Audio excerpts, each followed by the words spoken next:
All right. Thank you for joining me for this Hobbit class. Really excited to be teaching this book. It's one of my all-time favorite books to teach. I've been teaching it for a while now. Um, Hobbit, written by J.R.R. Tolkien, is definitely a classic. Deserves a spot on anybody's shelf. So if you don't already have a physical copy, I encourage you to go and get it.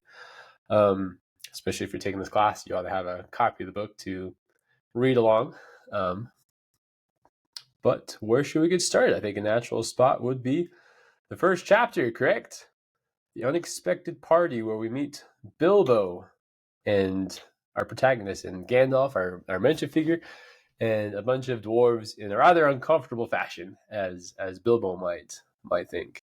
Um, Something to remember about hobbits is that they are not nearly as tall as a human.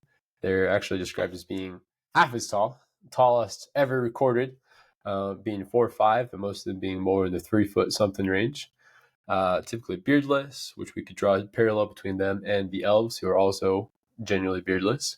Um, Even though this is a magical world that Tolkien has created, the hobbits themselves do not have much in the way of magic, at least nothing of the flashbang variety you might think of, like Harry Potter and stuff like that. That's not really the kind of magic we often see in Tolkien's work. But they are sneaky, resourceful, which will become very important for Bilbo as we go along. Um, Something that people will often think about when they think about hobbits is their lifestyle. They are very interested in living comfortably. They love their good food, their comfortable homes, kettle on the fire, things like that. Generally very adverse to adventures. And the first chapter here goes quite into detail about how if you're a hobbit and you go on adventures, typically you're thought of as being queer, which Tolkien uses that word quite often in his work. Meant something a little bit different back then, so I'll just get that out of the way. It's just, weird or odd. Hobbits who are going on adventures are not the norm. Um, the only hobbits who are known to go on adventures, really, are the Tooks, Took. Um, and they're thought of as being weird, even though they're very rich. And Bilbo, his mother was a Took, Belladonna Took. By all accounts, seems like she was fairly normal for a Took, by Hobbit standards, not going on too many adventures, at least not after she married Bungo Baggins, Bilbo's dad, who was Hobbit as you can be. He's got these great proverbs that will come up. They're very practical, and we see that kind of Baggins side in Bilbo as well as his Took side. Um, I love the way that Tolkien characterizes people. So we'll talk a little bit about Gandalf. We'll talk a little bit about Bilbo, just in what he's interested in with Gandalf. So just to set the scene, Bilbo is sitting on his front porch. He is smoking a pipe. Gandalf comes up. Bilbo doesn't remember Gandalf, even though he would have possibly recognized from when he was very young. But here's what he says.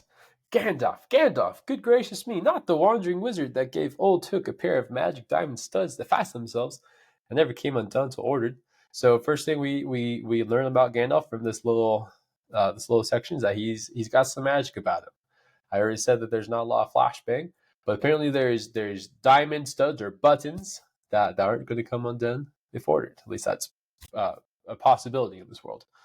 Not the fellow who used to tell such wonderful tales at parties about dragons and goblins and giants and the rescue of princesses and the unexpected luck of widow's sons. So not only is Gandalf magical, but he's also a storyteller, which I think could be connected to him being a bit of a magician. I think stories are super important as humans, and storytellers, at least the good ones, will have some magic about them, even if it's of a more common variety. I think it can still be very powerful. So I like that this is one of the first things we learned about Gandalf.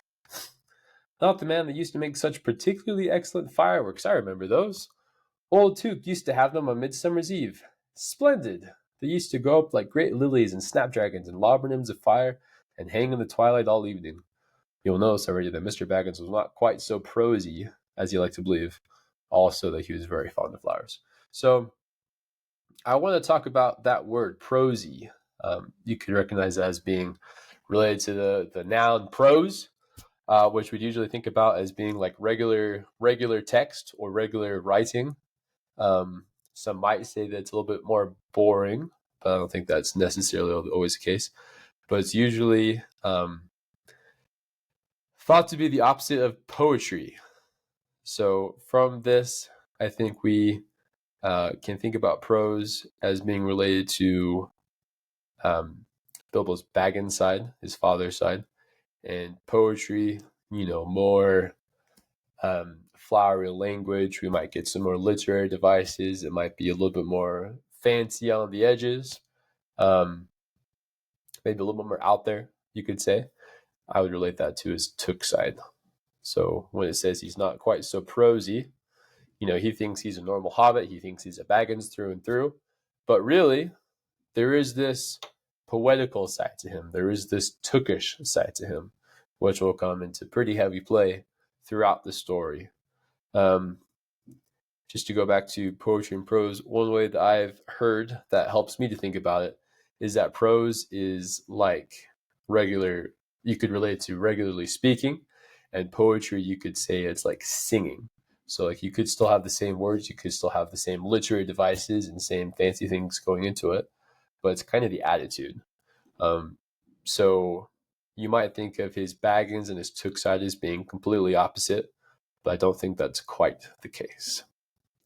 So he meets Gandalf. They have this conversation. Gandalf is looking for someone to take part in an adventure, which Bilbo is not super interested in at this point. But Gandalf decides he's going to take him anyway. So he marks his door. The next day, a bunch of dwarves start coming up. So they have this, they have lots of food. They kind of party hard a little bit. Bilbo is very uncomfortable with all these dwarves, but he's very polite. He acts as the perfect host. And then later in the evening, we learn a little bit more about the dwarves' business, about the adventure that they're going on. I won't go super into detail of that because it's there in the book. You should read it. But I do want to talk about the song that the dwarves sing. I love the musical rendition that they have in the Hobbit movies, but they leave out some verses, they leave out some lyrics, and I think that there is a lot of important things that we can learn from the songs. Don't skip the songs, guys. Don't skip the poetry in Tolkien. It may seem like it's not always related to the plot. It may seem like something that you could easily skip over and still understand what's going on, which potentially you could. But if you want to get deeper into the story and deeper into some of the meaning behind the story, you really need to pay attention to the songs. This is the first song we see. And we learned a lot about the dwarves. We learned that they're all about treasure. It's kind of a classic dwarf thing. We learned that they make a lot of things. At least in their heyday, they were master craftsmen. I love the line, they bring in dragon fire. They bring in this idea of a dragon before they even mention Smaug, but they talk about putting dragon fire in twisted wire. So there's a little bit of foreshadowing there, and there's also this idea of light in their work. Many a song unheard by men or elves. They're very private people.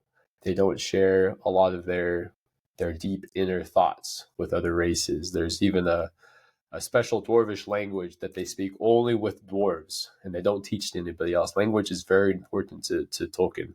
So their attitude towards their language is something to take note of.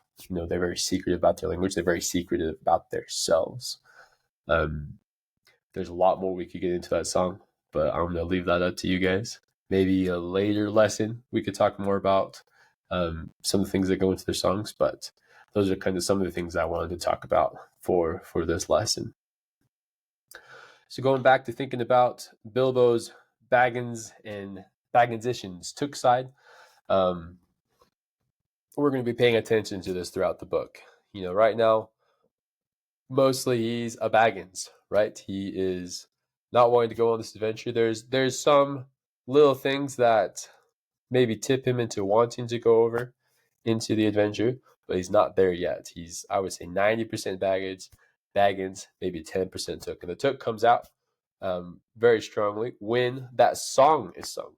So we have this power of poetry and music coming through in Tolkien's work, inspiring someone to go and do. And we'll talk about the reasons for Bilbo to go on an adventure in the next chapter. But I do want to make that point that he's inspired by music and by the dwarves' passion. They're very passionate about what they want to do. They are not going to be dissuaded from going on this adventure. There's nothing in the world, especially Thorin, the leader of the company. There's nothing in the world that's going to dissuade him from going on this adventure. So that's what I want to talk about with chapter 1. So we'll leave it there, and we'll pick it up in chapter 2.